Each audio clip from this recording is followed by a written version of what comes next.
Olá, tudo bem? Eu sou Maria Clara Leite, este é o nosso programa, chegando com muita informação, entretenimento e prestação de serviço para você.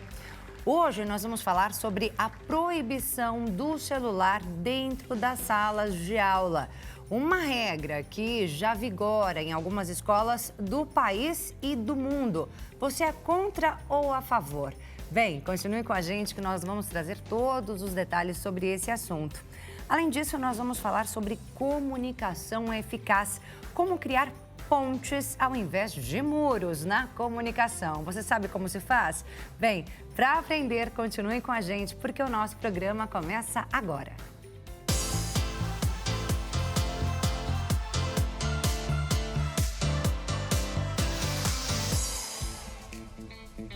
Seja muito bem-vindo ao nosso programa. Muito obrigada pela sua companhia. Siga as nossas redes sociais, o nosso programa, a Hit TV e também a mim lá no Instagram.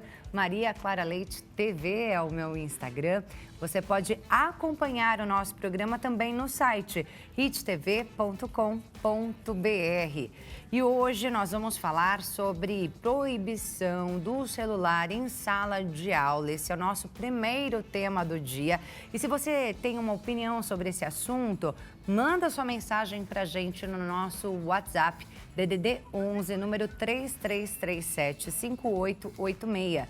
Esse é o número aí do nosso WhatsApp para que você possa compartilhar com a gente a sua opinião. O que você acha sobre isso? É bacana manter o uso do celular dentro da sala de aula? Você acha que atrapalha? Isso atrapalha ali na atenção do aluno, né? E também, talvez, até na socialização ali com os colegas dentro da escola. Qual a sua opinião? Você é um estudante? Quer dar sua opinião? Tem filhos, netos, estudantes? Manda sua opinião para a gente aqui no nosso WhatsApp. Bem, a nossa convidada para falar sobre esse tema nesse momento é a psicopedagoga e psicóloga Daniela Almeida. Daniela, seja muito bem-vinda. Obrigada, Clara. É um prazer estar aqui com vocês. Prazer te conhecer também, viu, Daniela? É todo meu.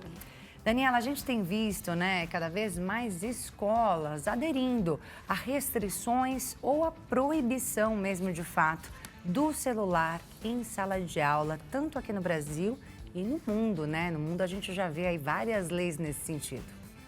Exatamente, Clara. E é um assunto que eu sei que ele vai delongar por muito tempo, discussões, até mesmo, né? Porque não foi baseado apenas pensando em regras e limites dentro da sala de aula, mas há um estudo por trás disso, trazendo ali as consequências desse excesso, né, que a gente sempre está falando sobre o excesso da tecnologia, mas dentro da sala de aula, o quão tem sido prejudicial para o desenvolvimento cognitivo e da aprendizagem dos alunos. É isso, e sobre esse assunto a gente tem inclusive uma reportagem que fala justamente de como o celular tem atrapalhado os alunos dentro da sala de aula. É um dado, inclusive, que traz a pesquisa, o resultado da pesquisa do PISA. Vamos ver a reportagem. O uso do celular em sala de aula. Qual a sua opinião? A pesquisa TIC Educação 2023, realizada pelo Comitê Gestor da Internet no Brasil, CGI.br, apontou 6 em cada 10 escolas de ensino fundamental e médio adotaram regras para o uso do telefone pelos alunos, sendo permitido apenas em determinados espaços e horários. 28% das instituições proíbem o manuseio do dispositivo durante os estudos. Andréia e Aline defendem a ideia de proibição e não permitem aos filhos levar os smartphones para as escolas. Acaba prejudicando bastante, tira o foco da criança no aprendizado na sala. E eu acho que seria ideal utilizar os livros mesmo, melhor do que o celular, né?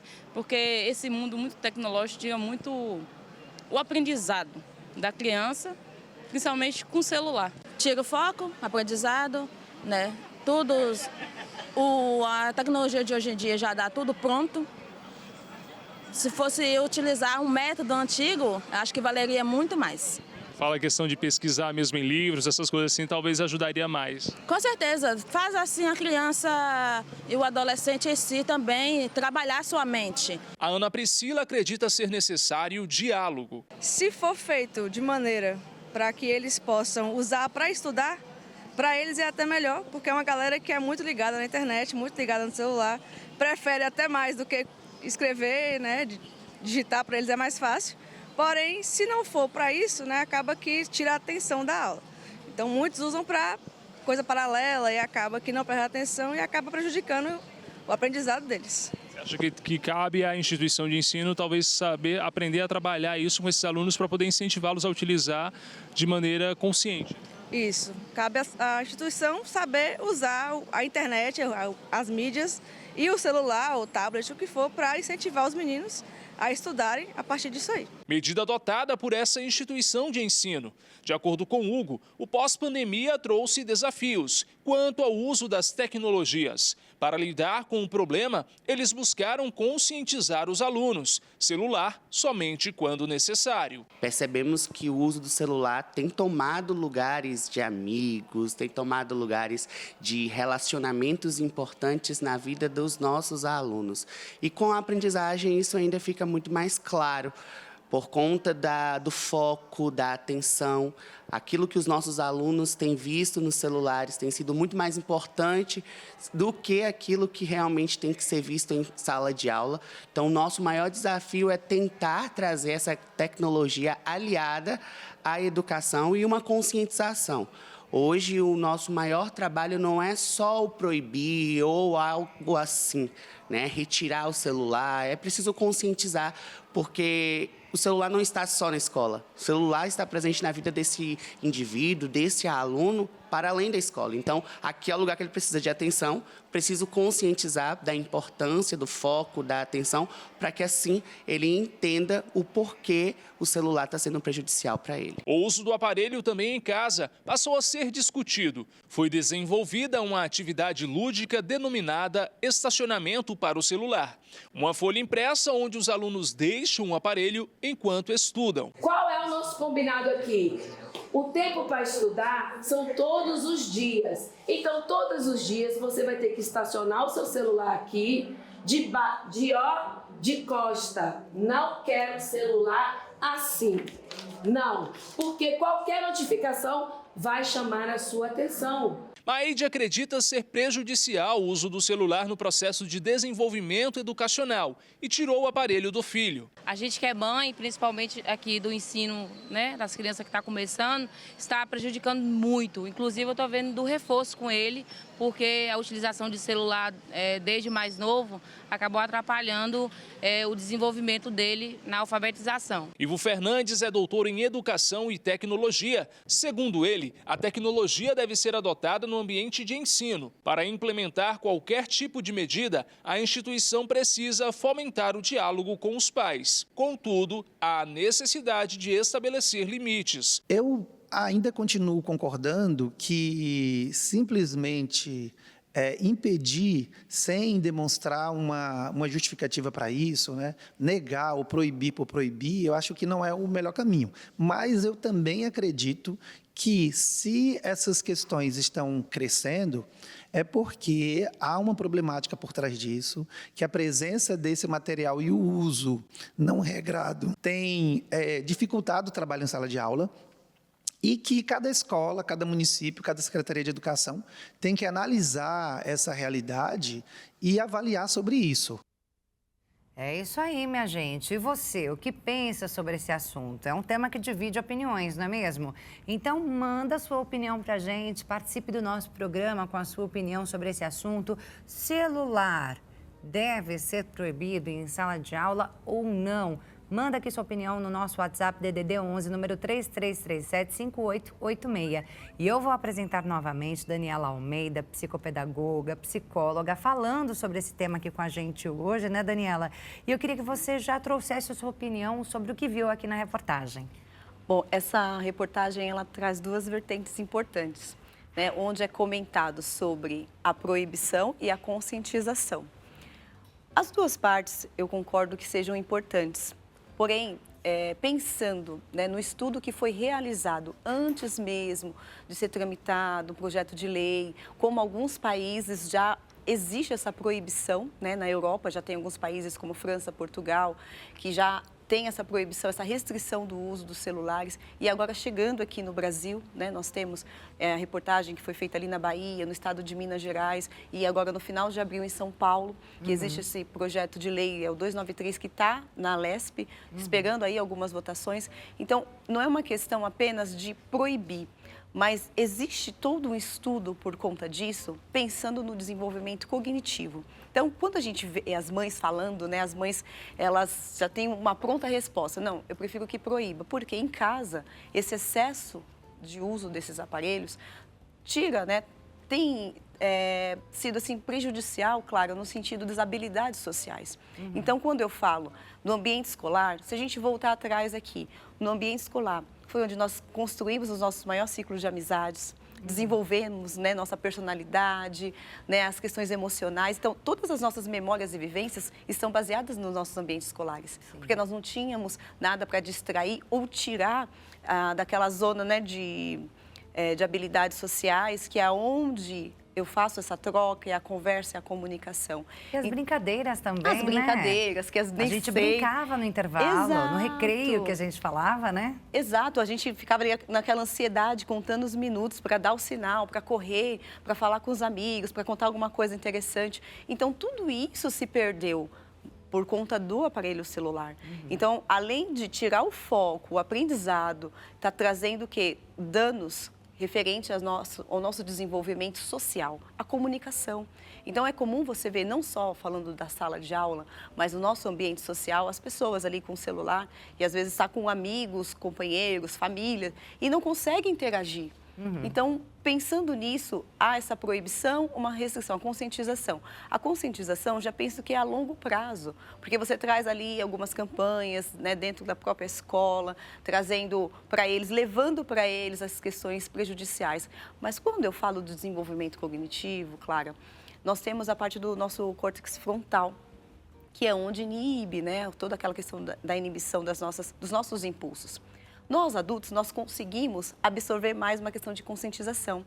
Ou seja, se eu falo para você que algo é ruim, por mais que você não acredite 100%, você vai pesquisar, mas aquilo vai ficar ali na sua mente e você vai começar a evitar. Com a criança e o adolescente, que essa parte do córtex pré-frontal está desenvolvendo, ele não consegue inibir isso, porque para ele é prazeroso. Então, além de trazer esse prazer, a gente observa mudanças de comportamento, mudanças de humor, porque está longe do celular. Então, isso é um assunto que a gente ficaria aqui falando 10 horas ou mais, porque existem muitas questões prejudiciais por conta desse uso dentro da sala de aula. Então, pensa, você como professor, você está passando o conteúdo e o aluno está no celular, está verificando as notificações, está jogando. E aí vai trazer o quê? Um atraso cognitivo, um atraso na aprendizagem, né, as notas. Isso é real, tá, Clara? Eu falo isso porque é a minha questão, meu trabalho, eu trabalho com professores, eu trabalho no atendimento clínico e a gente vê o quão tem sido prejudicial e trouxe aí um agravante no atraso da aprendizagem. Os professores têm reclamado e dentro das clínicas você percebe... Sim. No atendimento clínico, né, você percebe o quanto existe ali uma defasagem naquela criança. Sim, de aprendizado por conta mesmo. disso. Atraso, a falta de foco, a falta de interação social, linguagem, comunicação.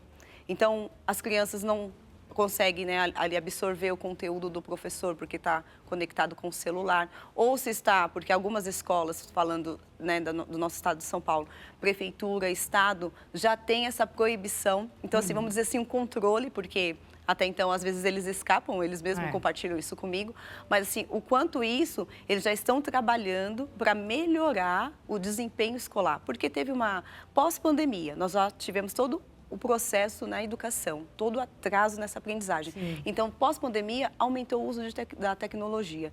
Então, a educação, ela pede socorro. Então, acredito que, por isso, existem esses projetos de lei proibindo, para tentar recuperar aí essa lacuna dentro da aprendizagem, educação e desenvolvimento humano. Porque a gente não só fala da educação, do conteúdo de português, matemática, história. Não, é o desenvolvimento humano, que o celular ele tem inibido isso. Infelizmente, nas crianças e nos adolescentes. É isso aí, olha só. O relatório global de monitoramento da educação 2023, que foi divulgado pela Unesco, ele aponta que só a proximidade com o aparelho já é suficiente para distrair esse estudante. Então, quer dizer, não precisa nem ter a luzinha da notificação, não precisa nem vibrar, não precisa fazer barulho, não precisa acontecer nada. Só do aparelho estar ali, perto, já causa ali uma ansiedade nessa criança, nesse adolescente e tira o foco.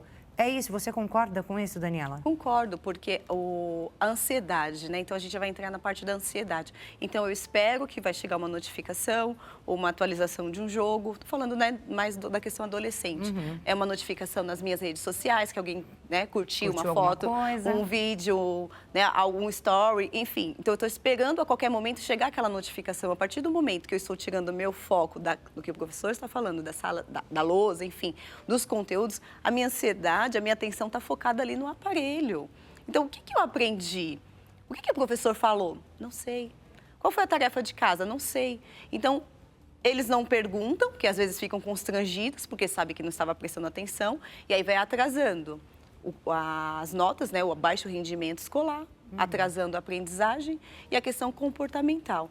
Então, quando eu reforço isso, Clara, que a lei, as regras, a política tem trabalhado nisso, porque eu tenho certeza que esses estudos, a comprovação científica, nós temos vários artigos publicados referente ao uso excessivo de celular. Então, vai falar das nossas questões emocionais, as nossas questões cognitivas. Então, emoção e cognição, eles andam juntos. A aprendizagem, a emoção, não tem como eu desvincular. Se eu estou bem, né, eu vou aprender, eu vou conviver melhor, as minhas habilidades sociais vão ser boas, mas se eu não estou bem emocionalmente, então vai gerar todo esse atraso, toda essa bagunça no meu entorno. Olha só, eu tenho aqui o resultado de uma pesquisa que foi feita na Noruega, né, sobre a proibição do uso de smartphones dentro das escolas, né? Lá é lei. Então, eles fizeram essa pesquisa, mas entre os anos de 2010 e 2018. Olha só, teve uma queda nesse período de 29% no número de consultas médicas por causa de problemas psicológicos. Isso entre as meninas. E teve uma queda também nas ocorrências de bullying. Com a extração do celular, com a proibição do celular dentro da sala de aula, o bullying diminuiu. Sim. E por que isso? Porque a rede social é exposição, né? Então, ali, ninguém vai postar uma foto num dia mal, chorando, enfim. Então, a rede social, ela se tornou isso, uma vitrine de exposição. Então, o bullying, isso acontece antes, vou falar desde o meu período escolar, já tinha aquele que nós não considerávamos bullying, mas já era. A gente nem entendia como bullying, nem sabia, né, como bullying, às vezes apelido, né, aquelas brincadeiras de mau gosto. Então, com essa exposição, aumenta o quê? Eu vi uma foto sua, de repente você postou uma foto lá nas redes sociais, o adolescente, ele tem muito disso. Então, a foto está engraçada. Então, eu vou fazer um print, eu vou compartilhar isso na sala de aula, nos grupos que existem dentro da sala de aula. Então, aí você percebe que o uso do celular, ele é prejudicial e aumenta o bullying. Porque se eu vejo algo que é engraçado sobre você, eu estou te expondo ali, no meio de uma turma. Então, vai aumentar o quê? Essas questões emocionais, né? A ansiedade, depressão. E quando se fala dessas questões psicológicas, claro, falando mais uma vez sobre redes sociais, sobre a tecnologia, o quão isso tem sido ruim, principalmente quando se trata de pacientes que têm os transtornos de ansiedade, depressão. Porque você olha ali, as pessoas estão expondo o seu belo, sua melhor parte. Então, aquela fatia, né? Exato. Uma fatia boa. A fatia boa. Então, para quem está depressivo, passando por algum momento difícil, psicologicamente dizendo, poxa, para todo mundo dá certo, para mim não. Então, isso vai aumentar, né? Vamos dizer, intensificar esse estado depressivo, essa apatia, né, que ele está vivendo. Então, principalmente se tratando de adolescentes, porque eles estão neurologicamente desenvolvendo. Até 24 anos. Então, toda essa questão emocional, os impulsos, controle inibitório, flexibilidade cognitiva, ele ainda está desenvolvendo. Então, é um pouco mais difícil lidar com certas coisas, como nós adultos que já conseguimos realizar um filtro, né, daquilo que é bom, daquilo que é ruim, aquilo que serve para mim e aquilo que não serve. E eu já ouvi também muitos profissionais, você falando sobre desenvolvimento cognitivo, né? Já vi muitos profissionais falando que até determinada idade, o uso de tela só por tanto tempo. Sim. Bebê até 2 anos, por exemplo, não é para usar nada. Aí depois dessa idade, até 1 hora. Depois de tal faixa etária, até faixa etária determinada, tanto tempo. Sim. Quando a gente está falando de crianças do ensino fundamental, você sabe me dizer quanto seria o tempo, assim, possível, permitido, aceitável? Bom, Clara, a Sociedade Brasileira de Pediatria fez um artigo maravilhoso e eu utilizo muito esse artigo, principalmente quando eu estou orientando pais, famílias, e eles dividiram pela faixa etária, ou seja, a partir dos 3 anos já começa aí, né? Nada de tela, mas as crianças, é interessante que agora os bebezinhos, eles já conseguem com o dedinho entender que a tela se movimenta, porém, é necessário o uso, porém com supervisão. Porque eu também não posso largar o celular ali meia hora na mão de uma criança, não supervisionar o que ela está acessando, porque isso vai ser prejudicial da mesma forma. Então, pelo conteúdo. Pelo conteúdo, porque aqui está livre. Então, no próprio YouTube não tem restrições, né? Você está vendo um vídeo infantil e pode cair outras coisas que, se você não tem uma assinatura, enfim, né? Tem algumas restrições, mas nem todo mundo utiliza. Então, falando da parte do ensino fundamental, vamos colocar ali a partir dos 6 a 8 anos de idade, que eles estão na fase de letramento, alfabetização, é importante ter ali 1 hora por dia com supervisão. Isso segundo a Sociedade Brasileira de Pediatria, porque esse estudo foi feito junto com oftalmos, né, fisioterapeutas, porque além de afetar as questões visuais, a musculoesquelética, e além também com psicólogos, neurologistas. Então, foi feito esse estudo que o correto seria 1 hora por dia com supervisão, que é difícil. Isso em qual idade? De 6 a 8 anos, idade de pré-alfabetização e letramento, né? Que eles estão ali... 1 hora por dia. 1 hora por dia. É nada, né? Exato. Na rede social você está ali, ó, em 1 hora passa voando. E a gente não percebe. Então, quando vai chegar ali na parte de adolescência, né, 12, 18 anos, que eles vão colocar ali 2 horas com supervisão, a gente sabe que isso não acontece. Jamais. A gente sabe que isso não acontece. Então, o que eu perco durante esse tempo? Os celulares hoje, né, eles têm você consegue fazer ali eu tenho um cronômetro de quanto tempo você passa nas redes sociais.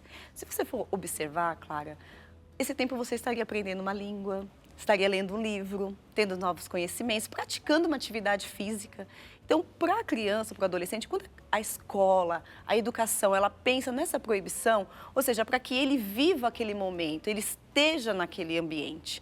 Porque às vezes nós estamos ali de corpo, mas a nossa mente está voando pelo celular, está nas redes sociais. Para que ele desfrute daquele momento, não só de aprendizagem, mas também na sua vivência social. Que ele construa vínculos, que ele faça amigo, que ele interaja, que ele desenvolva as suas questões cognitivas, não só com o que o professor está ali ensinando, mas com a vivência, com a troca.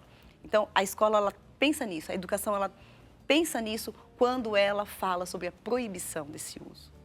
E aí, Daniela, a gente coloca aí esse tempo, né, de 2 horas, por exemplo, né? Se esse aluno, ele já utiliza o celular dentro da escola, já está contabilizando, né? Então, deixa para a hora do lazer. Sim. Né? E não para dentro da escola, deixa para o lazer, porque só são 2 horas que ele deveria estar ali naquela tela. Se está com esse celular dentro da escola, é a oportunidade de, a todo momento, olhar, acessar e perder atenção e etc e tal.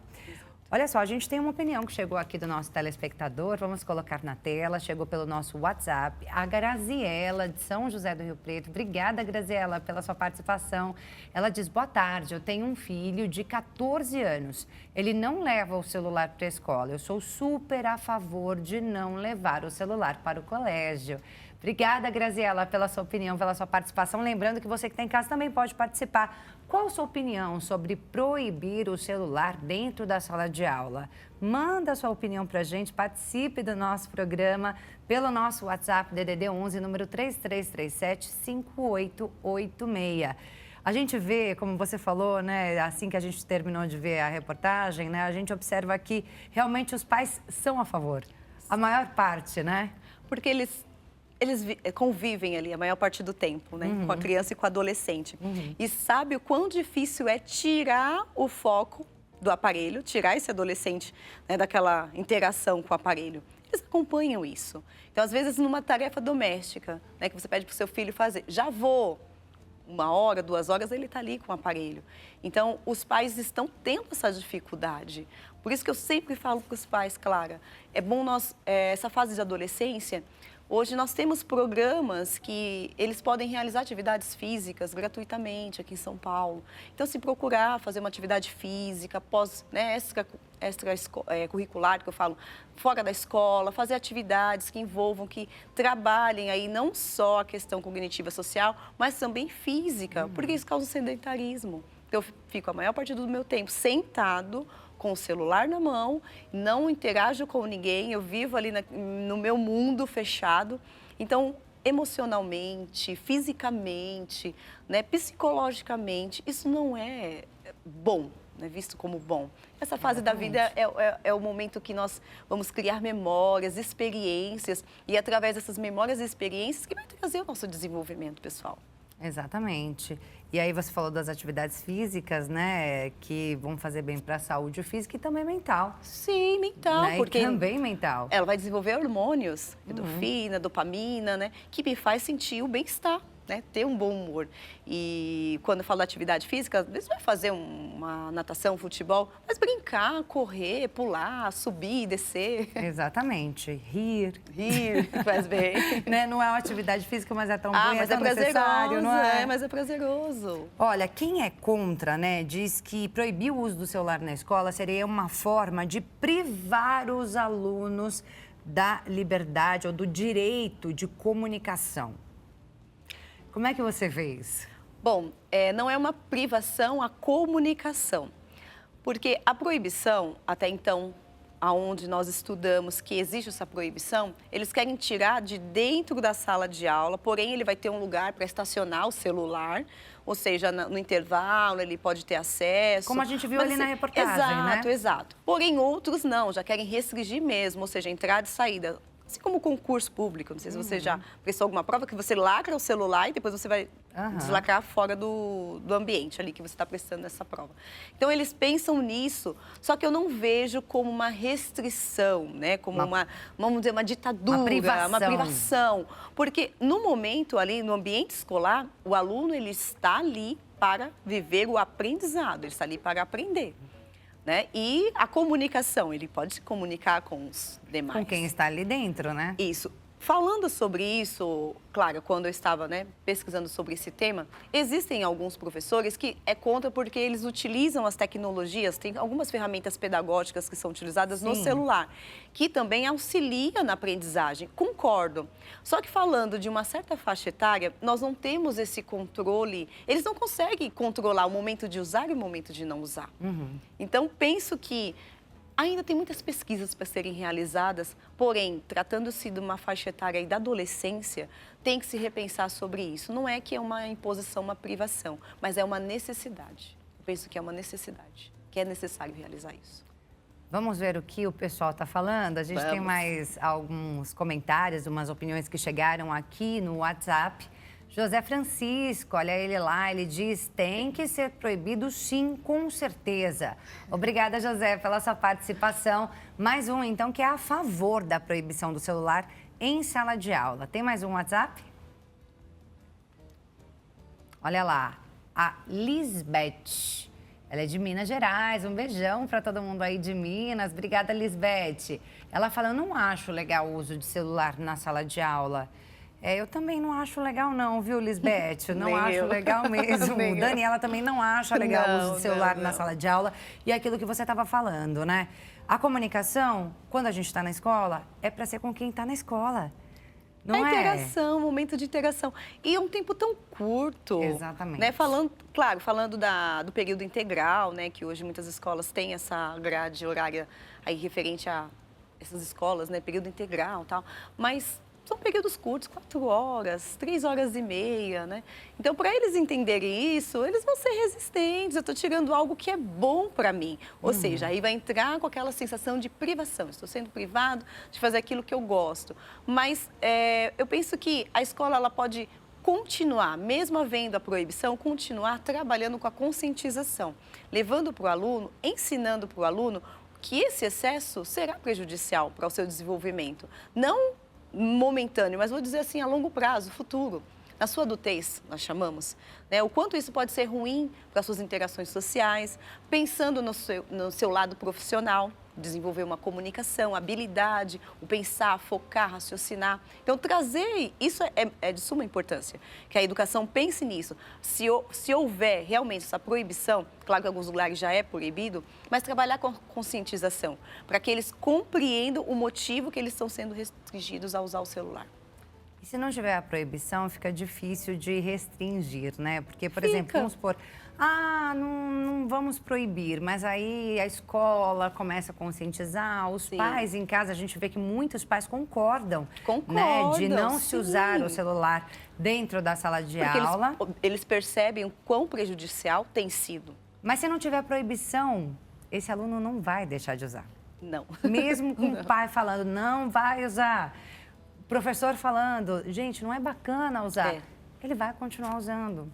Vai continuar usando e o desempenho escolar infelizmente, vai cair. As notas vão ficar ali sempre baixas. Alguns que necessitam até de reforço escolar, né? Que isso tem sido muito comum, vamos dizer assim, o reforço escolar, porque não consegue acompanhar e aprender o conteúdo que está sendo ministrado pelo professor. E olha só, o resultado do PISA do ano passado mostrou que 8 em cada 10 alunos brasileiros de até 15 anos de idade afirmam se distrair com o celular em sala de aula. Então, os próprios alunos dizem mesmo, eu me distraio. E eu acredito que esses dois ficaram com vergonha de assumir que estão distraídos. Porque, desculpa, é impossível não se distrair da sala de aula com o celular. Eu estudo, né? Então, o celular está ali. E se você não tiver esse autocontrole, ele vai te distrair. A partir do momento que você tem a sua atenção dividida, desculpa, não tem como absorver o que o professor está falando e o que o celular, a mensagem, a notificação recebida, não tem. Eu falo que eu acredito que os dois ainda ficaram um pouco tímidos de assumir.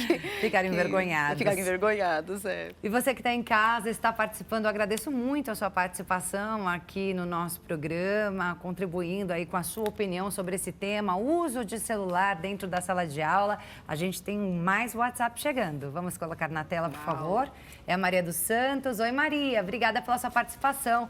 Ela diz, boa tarde, eu estou assistindo o programa e amei. Eu tenho 3 netos que vivem em torno do celular. Eu vejo as dificuldades da minha filha em relação a isso. Até eu mesmo gostaria muito que ela conseguisse achar uma forma de lidar com isso. Como psicóloga, o que você tem para falar para Maria dos Santos? Bom, Maria, primeiro essa conscientização, né? Que ela tem essa conscientização que esse uso excessivo pode trazer aí, pode prejudicar o desenvolvimento dela, tanto cognitivo, tudo aquilo que é envolvido na aprendizagem, quanto social também. E não só trazer essa consciência, Maria, mas também procurar incluí-la, né, tanto ela quanto os outros netos, incluir em outras atividades. Às vezes em coisas simples, nas tarefas domésticas, né, delegar ali algumas responsabilidades, né, fazer alguns combinados também. Isso é muito importante nessa fase, Clara. A gente fazer alguns combinados com eles, não deixar ali totalmente, né, só com o celular, mas auxiliar em casa em algumas tarefas, algumas responsabilidades, colocar limites, colocar regras. Então, olha, desse horário até esse, libera o celular. E condicionar, talvez, o uso do celular? Se fizer isso, tem um celular. Exato, se não fizer, não tem. São combinados, que isso vai trazer um benefício para ele mesmo. Né? Então, ele está ali a todo tempo com o celular, mas o que eu estou oferecendo como uma estratégia, vamos dizer, de fuga? Ou seja, sair daquele ambiente para fazer coisas novas. Mostrar para ele que ele pode brincar, ele pode correr, ele pode ler um livro, assistir uma TV, conversar entre os primos, né? Não sei se são primos ou são irmãos. Fazer outras coisas que também são prazerosas e que vai deixar ali memórias, né, para o longo da vida. É verdade, né? Quem não lembra, né? Eu me lembro das tanto brincando com os primos, sobrinhos. Das brigas, os conflitos, mas era gostoso. É tudo coisa que constrói a nossa personalidade, a nossa história, exatamente. Né? Que são as histórias que depois a gente vai contar para os nossos filhos. Sim. E é muito bacana. E fortalece o quê? A nossa questão psicológica, o nosso emocional. Exatamente. As frustrações, as brigas, aquelas coisas de criança, de adolescente, tudo isso nos formou quem somos hoje. É isso. A última coisinha que eu queria que você destacasse, né? Que no caso, a gente está aqui falando, não, eu também concordo que o uso de celular na sala de aula não é legal. Isso para mim, para você, para todos os nossos telespectadores que participaram aqui do nosso programa pelo WhatsApp. A única questão, assim, a exceção ficaria por conta daqueles alunos de inclusão, que muitas vezes precisam do celular para conseguir acompanhar uma aula. Sim, não digo só o celular, Clara, mas existem outros meios tecnológicos, como o uso de tablet, até mesmo que auxiliam, né? A gente fala na terapia ABA e também nas sessões de fono, né, que eles fazem o acompanhamento de linguagem. Então, eles utilizam os tablets, né? O celular depende muito do recurso que vai ser utilizado, tá? Para essa criança, né, com necessidades especiais. Então, precisa ser muito avaliado isso, a restrição para esse público específico. Porque, ele utiliza o celular, mas seria o quê? Para um comando de voz, para auxiliar ele a se comunicar. Às vezes não tem o tablet, mas o celular. Aí são questões que precisam ser avaliadas e penso também que são questões isoladas. Não estou falando É realmente uma exceção. É uma exceção que precisa ser estudado também e acompanhado, porque é muito importante para o desenvolvimento deles, que precisa, né, ter ali um ajuste diferente dos outros. Bacana. Amei nosso bate-papo. Obrigada, também amei conhecê-la. Por todas as informações tão importantes que você trouxe aqui pra gente, né? E para levar reflexão para todo mundo que está acompanhando também, né, sobre esse assunto que ainda divide opiniões, que ainda tem lá sua polêmica, né? É, bem polêmico. Bem, eu vou divulgar seu Instagram, psicoped_Dani Almeida. Psicoped_Dani Almeida, tá aí. Tem um e-mail aqui também, Daniela? Tem sim. É isso mesmo? Tem um e-mail. Olha, Dani com Y Almeida.1530, é isso? 1530. 1530, @gmail.com. Caso você queira, né, conhecer um pouco mais a Daniela, entrar em contato com ela, sim, vai ser um prazer. Estão aí os contatos dela. Obrigada mais uma vez. Eu vou lhe dar um recadinho. Vou pedir para você também deixar uma mensagem de conscientização para o nosso telespectador. Pode ser? Pode ser, claro. Obrigada. Então, para finalizar, trazendo aí, né, resumindo todo esse assunto que nós discutimos nessa tarde, é importante que os pais, educadores, conversem, tragam, né, levem essa conscientização às crianças, aos adolescentes, né, que todo esse uso excessivo do celular, das redes sociais, o quão prejudicial é para o seu desenvolvimento, para a sua aprendizagem, para as questões também emocionais. Isso é muito importante e vale a pena buscar sobre esse assunto e também interagir aí entre a família. É um bom assunto para se falar. Obrigada mais uma vez. Bem, agora a gente vai a um breve intervalo, mas já já a gente volta com muito mais aqui no nosso programa. Continue com a gente.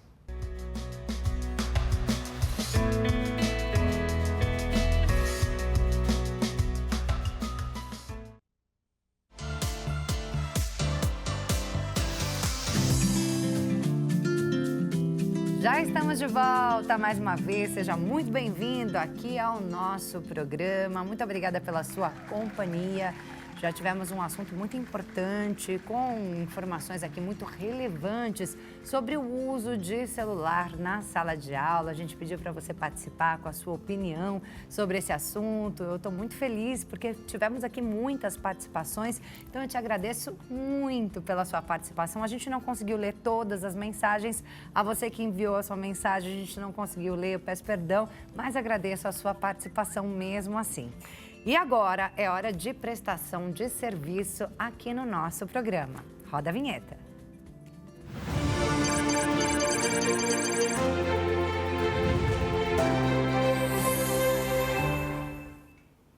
E a gente começa falando de saúde, porque o surto causado por uma mutação do vírus Mpox mais letal colocou o mundo em alerta.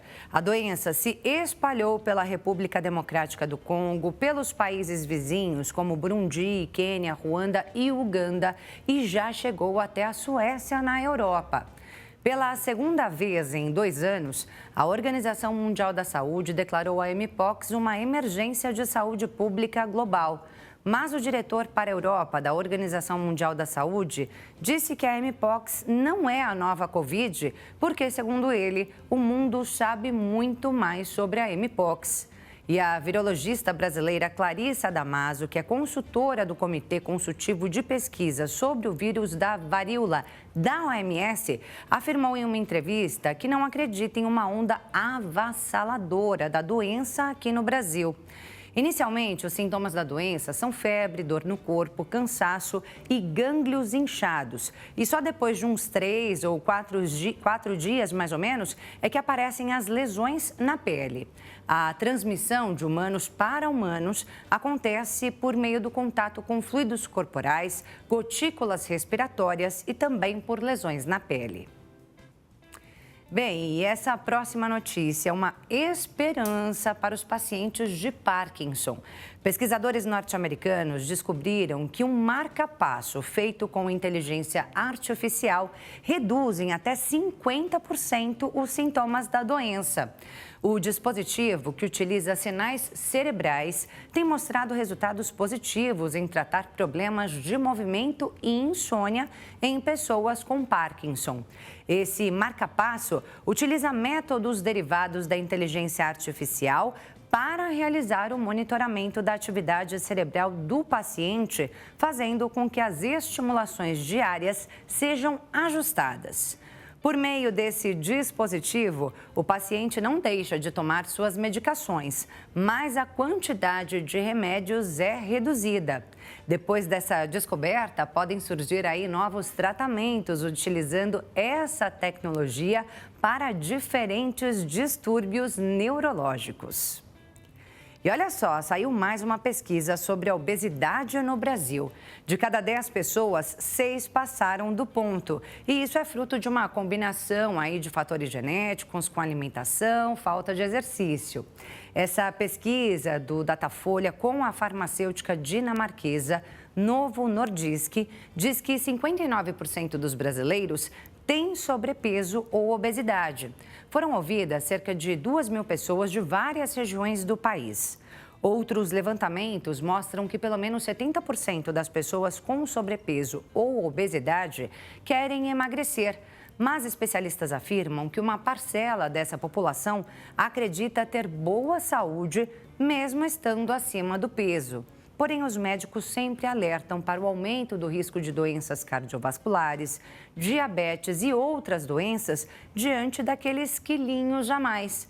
Então, vale sempre a pena lembrar que a receita do combate à obesidade é a alimentação adequada, unida à prática de exercícios e sempre com acompanhamento médico.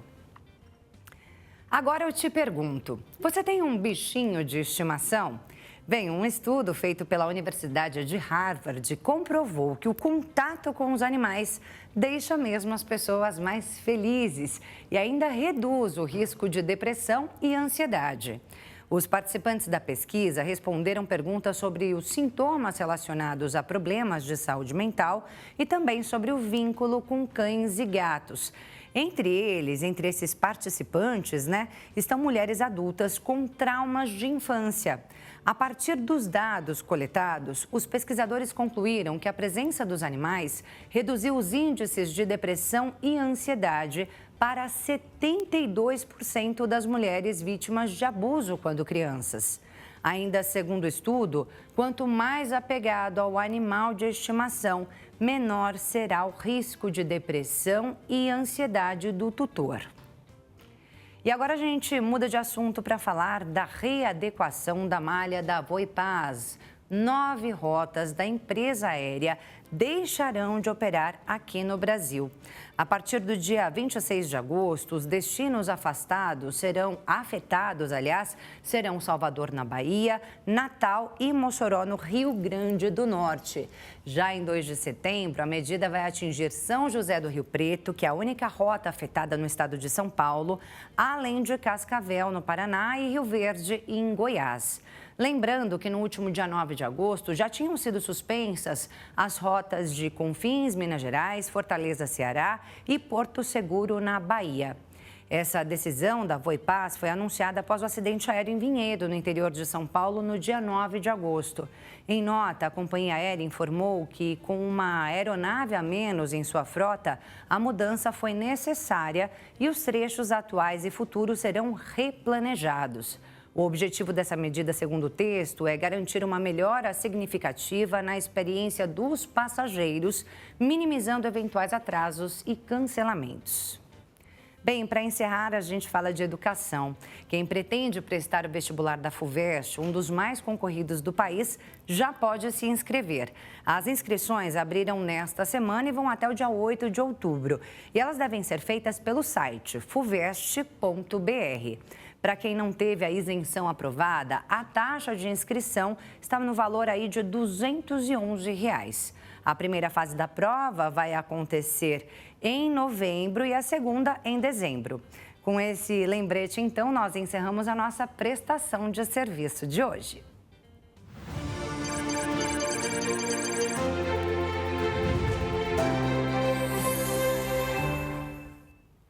Nosso programa é isso, minha gente. É prestação de serviço, é informação, é entretenimento, tem de tudo um pouco aqui.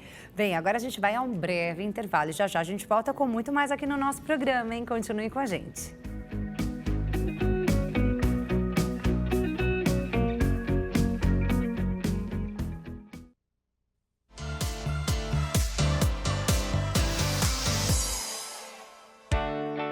Já estamos de volta com o nosso programa. Mais uma vez, seja muito bem-vindo ao nosso programa. Muito obrigada pela sua companhia. A gente já teve muita coisa boa aqui, prestação de serviço, entretenimento, informação. E agora a gente chega falando de comunicação eficaz. Você sabe como criar pontes ao invés de muros na comunicação? É isso que a gente vai aprender a partir de agora com a Carla Elage, que é palestrante e especialista em comunicação feminina. Carla, muito bem-vinda ao nosso programa. Prazer te conhecer. Obrigada, Clara. O prazer é todo meu de estar aqui. Estou muito feliz de estar com vocês. Carla, a gente já papeou um pouquinho aqui no intervalo, né? Enquanto a Carla sentava, se posicionava, a gente papeou um pouquinho aqui. A gente estava falando do famoso telefone sem fio. Você já brincou de telefone sem fio? Você que está em casa? Com certeza já, né? Todo mundo já brincou de telefone sem fio. Quando a gente brinca de telefone sem fio, a primeira pessoa ali da fila, né, fala ali uma palavra ou uma frase e essa frase ou palavra vai sendo passada de ouvido em ouvido em ouvido até chegar lá no final da brincadeira e a última pessoa que ouviu sempre vai trazer uma informação distorcida daquela que foi passada pela pessoa, né, que começou a brincadeira. A comunicação é difícil, muitas vezes a gente faz isso, né? A gente brinca de telefone sem fio falando com uma única pessoa. Né? A gente traz tanta informação que fica difícil de oferecer clareza naquilo, não é isso, Carla? Sim. A coisa mais difícil, eu acho, é a gente realmente passar aquilo que a gente está querendo contar. Né? Como é que eu vou contar para alguém, ou eu vou me posicionar, ou eu vou me colocar profissionalmente ou pessoalmente, principalmente naqueles momentos mais difíceis, né? E nesses momentos é que a gente tem que parar, pensar e respirar, né? Eu sou fonoaudióloga de formação, trabalhei muito tempo com gestão de pessoas, empresas e tudo mais. E assim, como que eu vou passar o que eu estou tentando explicar, o que eu estou tentando conquistar para o outro de uma forma empática, né? Daquilo que a gente estava comentando. Nos primeiros 30 segundos que você conhece uma pessoa, a imagem dela já está formada. Você já sabe se você gosta dela, se você não gosta, se você se conecta ou não, pelo tipo de roupa, pelo cheiro, pela postura, pelo cabelo dela, né? Não precisa nem abrir a boca. Não abriu a boca. De olhar, você já, inconscientemente, você já fez uma história sobre aquela pessoa, né? O ser humano é assim. E aí, qual é o grande problema? É quando eu olhei para aquela pessoa e já me bloqueei, né? E muitas vezes o telefone sem fio é isso, né? Você está tentando se comunicar, mas está lá aquele telefone sem fio que está com barulho no meio e que você não está escutando direito o que o outro está te falando, né? E aí, no meio desse processo, a gente vai construindo muros, né? Vai bloqueando as pessoas. Como é que a gente faz para construir a ponte, Carla? Queria te perguntar, muitas vezes na comunicação, menos é mais? para que a gente possa ser compreendida? Sim, menos é mais, né? Vamos segurar esse pontinho para eu não esquecer, para eu não me perder, né? Mas assim, a primeira coisa muito importante quando a gente vai se comunicar é a escuta ativa. É você escutar o outro, né? Que é isso que eu te falei. Ó, eu escutei tudo que você falou, mas eu não posso me perder no meio do processo. Do seu raciocínio. No meu raciocínio para te retornar, né? Mas você precisa ter uma escuta ativa, você precisa escutar o que o outro está querendo dizer para você e como que o outro está falando com você, né? E a escuta ativa nada mais é também do que você ouvir o que o outro está te falando sem interferências, sem fazer um pensamento e já falar assim, não, porque eu vou responder aquilo, porque eu vou... Você já acabou com a tua comunicação nesse momento, você já vai responder tudo ao contrário. E nas nossas relações pessoais, isso acontece com muita frequência, né? Aquela coisa do marido, né? Por exemplo. Ah, porque hoje ele pegou e acordou, falou tal coisa. O que foi realmente que ele falou? O que eu escutei? Né? Foi a mesma coisa que ele falou? Porque muitas vezes, né, isso eu acho que é a maior dificuldade nossa. A gente olha para o outro e fala assim, nossa, mas não falei isso. Quantas vezes a gente nos pega? Nossa, por que você está brava desse jeito? Por que Filho, né? Os meus filhos são adultos, mas mesmo você tem filho pequeno, né? Você fala, não, filho, mas não foi isso que eu falei, não foi isso que eu quis dizer. O que aconteceu nesse momento é isso, a primeira quebra. O outro não está escutando, o outro não está disposto a escutar o que você está querendo dizer. Né? Então, para uma boa comunicação, primeira coisa, escuta ativa. Eu estar preparada, eu querer escutar o que o outro está querendo me dizer, não o que eu quero escutar. Né? E o que eu quero escutar, muitas vezes, é aquela coisa assim, de eu pincelar itens que me interessam. Né? Então, esse é um primeiro grande problema. E é isso que a gente tem que... tanto que eu falo, comunicação é absolutamente treinável, né? A gente tem que, primeiro ponto, se treinar a escutar o outro, a ouvir o outro, sem qualquer interferência do nosso pensamento, dos nossos sentimentos, do nosso momento. A mulher tem muita TPM, né? A gente é cíclica, né? Que é o que eu falo, mulher é cíclica. Então, tem dia que eu estou bem-humorada, que eu acordo bem-humorada, tem dia que eu já acordo querendo chutar a parede. Né? Nesse dia é quando eu tenho mais que tomar cuidado, porque são os dias que a gente fala, nossa, meu dia começou já ruim. Né? Começou ruim ou eu não percebi que eu estava hormonalmente, num momento não muito propício e tive uma conversa ou uma situação que requereria a minha atenção um pouco maior e não só a minha reação. Né? É a gente passar a entender que a gente precisa agir, não reagir. Né? Quando você fala da escuta, eu lembro, né, que o pessoal sempre fala, não foi à toa que nascemos com 2 ouvidos e uma boca. Muito, adorei. Não é? Adorei. Não foi à toa que nascemos com 2 ouvidos e uma boca. Exatamente. Precisamos ouvir mais e falar menos. Sim. Não é? E a mulher fala muito, né? É isso, pensar mais para falar, né? Então, você sabia um dado importante? Os homens falam, em média, 20 mil palavras por dia. A mulher fala 50. Meu Deus! Meu Deus! E a gente tem, em média, 40 a 50 mil pensamentos por dia também. E a gente que trabalha com comunicação, então... Jesus, você fala o tempo inteiro. Você fala 100 mil palavras. Eu não imaginava. É isso Olha aí. esse dado, minha gente. Precisamos realmente ouvir mais e falar menos. Sim. Não é isso? Sim. E aí, gente... A Carla, ela, como eu disse aqui no começo, ela é palestrante, ela é especialista em comunicação feminina. Sim. Ela trabalha muito com mulheres, justamente por isso, né? Porque mulheres falam mais. Mulheres falam demais, Carla. Falam muito e, assim, a gente para muito pouco para escutar, né? Porque, assim, uma coisa também que eu gosto sempre de falar nas palestras, que é muito legal, o nosso sistema nervoso é completamente diferente do sistema nervoso central do homem. A gente tem a nossa coluna, né? A coluna, né? Vertebral. Aí a gente vai ter o cerebelo aqui atrás e tem os 2 hemisférios. Ligando tudo isso, tem uma estrutura que chama tronco cerebral. Nós temos muito mais fibras do que os homens nessa estrutura, principalmente no corpo caloso. E por isso a gente tem uma integração cerebral muito grande. A gente usa, quando nós nos comunicamos, nós usamos os 2 lóbulos cerebrais, os 2 lados. Os homens usam ou um ou outro, tá? Por isso que mulher é aquela coisa assim, a gente está vendo televisão, sabe que o arroz está no fogo, o bebê está aqui, você está empurrando o carrinho e você ainda está lendo ou fazendo alguma coisa com a mão, né? Mulher é assim, e dá conta de tudo. Homem não, homem você fala para ele, tá vendo televisão? Ah, vai, fica de olho no arroz para mim.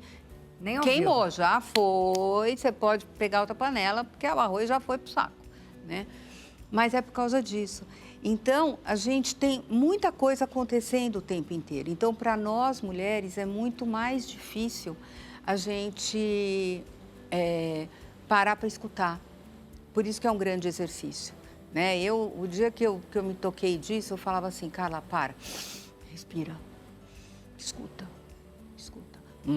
Sabe aquela coisa de meditar mesmo, né? Parou para meditar um pouquinho, para voltar ao seu eixo. Isso, e escutar o que o outro está querendo dizer, não aquilo que a gente está já no meio dessa loucura toda de informação e de integração fazendo, né? Por exemplo, uma mulher numa reunião de trabalho, né, difícil, ela fala, em média, 40% a mais que um homem. Só que ela é prolixa, então ela não é objetiva, a gente não tem objetividade. A gente enrola, fala a mesma coisa 30 vezes e não consegue ter a mesma objetividade que um homem. Então essa é outra ponte, né? E aí as pessoas falam para mim, mas Carla, que exercício que eu faço, né, para isso? Exatamente, é isso que eu ia pedir para você, Carla. Inclusive, você que está em casa, a gente sabe que o nosso programa ele é acompanhado por muitas mulheres, mas também por homens. Você que está em casa, que é homem, também serve para o homem, né? Tudo isso que a gente vai falar aqui não é só mais para as mulheres, mas mais voltados para as mulheres, justamente porque falamos muito mais do que eles, né, gente? Você já deu aí uma primeira dica, que é a escuta ativa. Isso. Vamos dar, então, as outras dicas de como a gente consegue exercitar essa comunicação clara, essa comunicação que chega de forma correta. Tranquila. É isso. Né? A gente tem que pensar... Escuta ativa primeiro. Primeiro. A segunda é a mensagem. O que eu vou falar, né? E assim, a gente vai se treinar.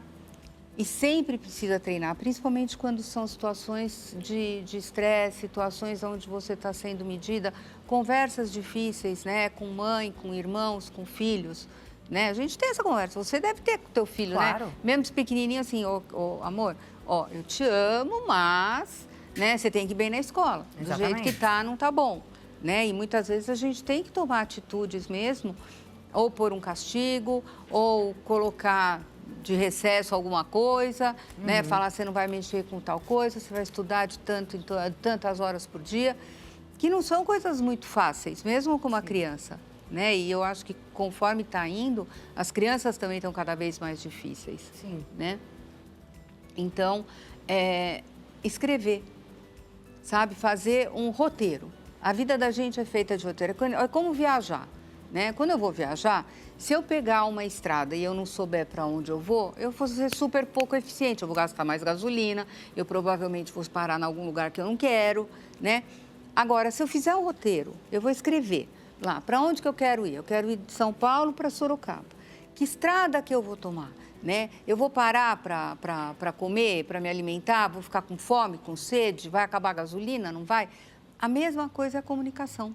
Planejamento. Né? Planejamento. Então, eu vou ter uma reunião difícil de trabalho, né? A gente tem muita dificuldade, muitas vezes, em reuniões de trabalho, né? E como que eu vou chegar... Outra coisa também, né?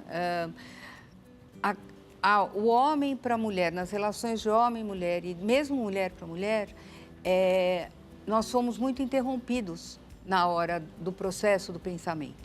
Então, eu preciso estar com esse pensamento muito bem estruturado para eu conseguir transmitir aquilo que eu quero, do começo até o fim. Então, eu vou fazer um roteiro. O que eu vou falar? O assunto é tal. Eu vou falar isto, desta forma. E uma coisa super importante é a gente praticar o que vai falar, né? Então, eu sempre falo que um exercício muito bom é no chuveiro. Vai para o chuveiro tomar um banho, fala tudo o que você vai falar nesta mensagem que você... Porque assim, uma coisa é eu tô aqui com você batendo papo, ou eu vou num restaurante bater papo, dar risada. Você não tem um roteiro do que você vai falar. Sim. Né? As coisas acontecem. Não precisa, né? Não precisa. Outra coisa é quando você vai ter uma conversa difícil ou você vai para uma reunião de trabalho, que você precisa ter eficiência naquilo que você vai dizer. Então, é se treinar, aí para o chuveiro e lembrar tudo aquilo. Primeiro, escreve. Reler, é isso que eu quero falar? Dentro desse assunto tem essa característica. Dentro desse assunto, essa. Aí eu vou para frente do espelho, para o chuveiro, para onde quiser. Fala em voz alta. Se escuta falando. Então, o assunto é esse, vai fazer isso, aquilo, isso, blá, blá, blá, blá, blá. Repete. Com isso, o que acontece? A gente começa, quando você escreve, número 1, você vê o que é importante e o que não é. Então, você vai colocar a prioridade. Muitas vezes, muita coisa que você fala assim, vou falar isso. Isso aqui não precisa. Isso aqui. Aqui eu vou ser agressiva, não vale a pena. Você começa a conversar com você mesma, trazendo para você, para o teu consciente, o que pode ser deixado de lado, o que não é necessário, a forma de falar, porque muitas vezes, se você for agressiva, você vai perder o jogo na hora, entendeu? E a comunicação, ela existe para você ganhar, não para você perder. Né? Usar a comunicação como um instrumento, né, de guerra, porque a gente está indo para a guerra. Exatamente. Né? Então, eu vou usar a minha comunicação, que é a minha forma de lutar, de uma forma positiva. Então, eu escrevendo, primeiro eu começo a pôr prioridades. O que é mais importante? Eu falar, eu não vou nunca começar alguma coisa, pelo menos importante. Quais são as prioridades? O que é desnecessário? Falar, você muitas vezes vai falar, na hora que você começa a praticar o que você vai falar, você fala, não, eu tô agressiva. Ah, não, Carla, não tá legal. E assim, se falar com você em terceira pessoa, que também é uma coisa que traz uma sensação, não é uma sensação, isso é um exercício super importante que a gente fala hoje, né, na neuroplasticidade principalmente, porque é como se você estivesse falando com uma pessoa de fora para dentro. Quando eu falo de dentro para dentro, eu estou empoderada da minha razão. Quando eu falo de fora para dentro, eu presto atenção nos detalhes. Por isso que eu gosto do exercício do espelho. É ótimo. Eu sempre trabalhei com espelho na minha vida inteira. Desde que eu era criança, eu estudava na frente do espelho, eu ensinava para mim mesma ali no espelho. Eu sempre treinei para ser repórter, jornalista, então, apresentadora na frente do espelho. O espelho é meu aliado master. Para se enxergar, né? Para se enxergar assim, tô bem, não tô? Como é que tá minha cara? Tô gostando? É muito bacana. Né? Mas também falo no chuveiro, no carro, andando na rua. Sou muito boa da cabeça, não. Mas você sabia que isso é libertador, a hora que a gente aprende. Eu amo falar sozinha. Eu também, eu amo falar sozinha, eu amo falar para frente do espelho. Eu passei a ter uma relação muito melhor de trabalho na minha casa, né? O meu mundo é o que eu falo, meu mundo é absolutamente masculino, né? Eu tenho 2 filhos adultos e um marido. E o cachorro agora, até o cachorro é macho. Né? Então, se eu não tomo cuidado, eu sempre vou perder a razão. Né? E a gente sempre é muito mais emocional. Ah, viu? Começou a chorar. Ah, viu? Já ficou nervosa. Ah, viu? Não é assim que a gente é? Né? Tá de TPM. Tá de TPM? Isso me irritava. Agora não tem mais, porque na minha idade não tem mais TPM. Mas, gente, era uma coisa que, assim, né? Não é isso, não é sobre isso, né? É sobre você ter empatia com o outro, mas muitas vezes a gente não deixa o outro ter empatia com a gente simplesmente por causa do nosso comportamento. E comunicação é sobre isso, é o nosso comportamento, como que a gente se coloca para o mundo, como que a gente se mostra para o mundo.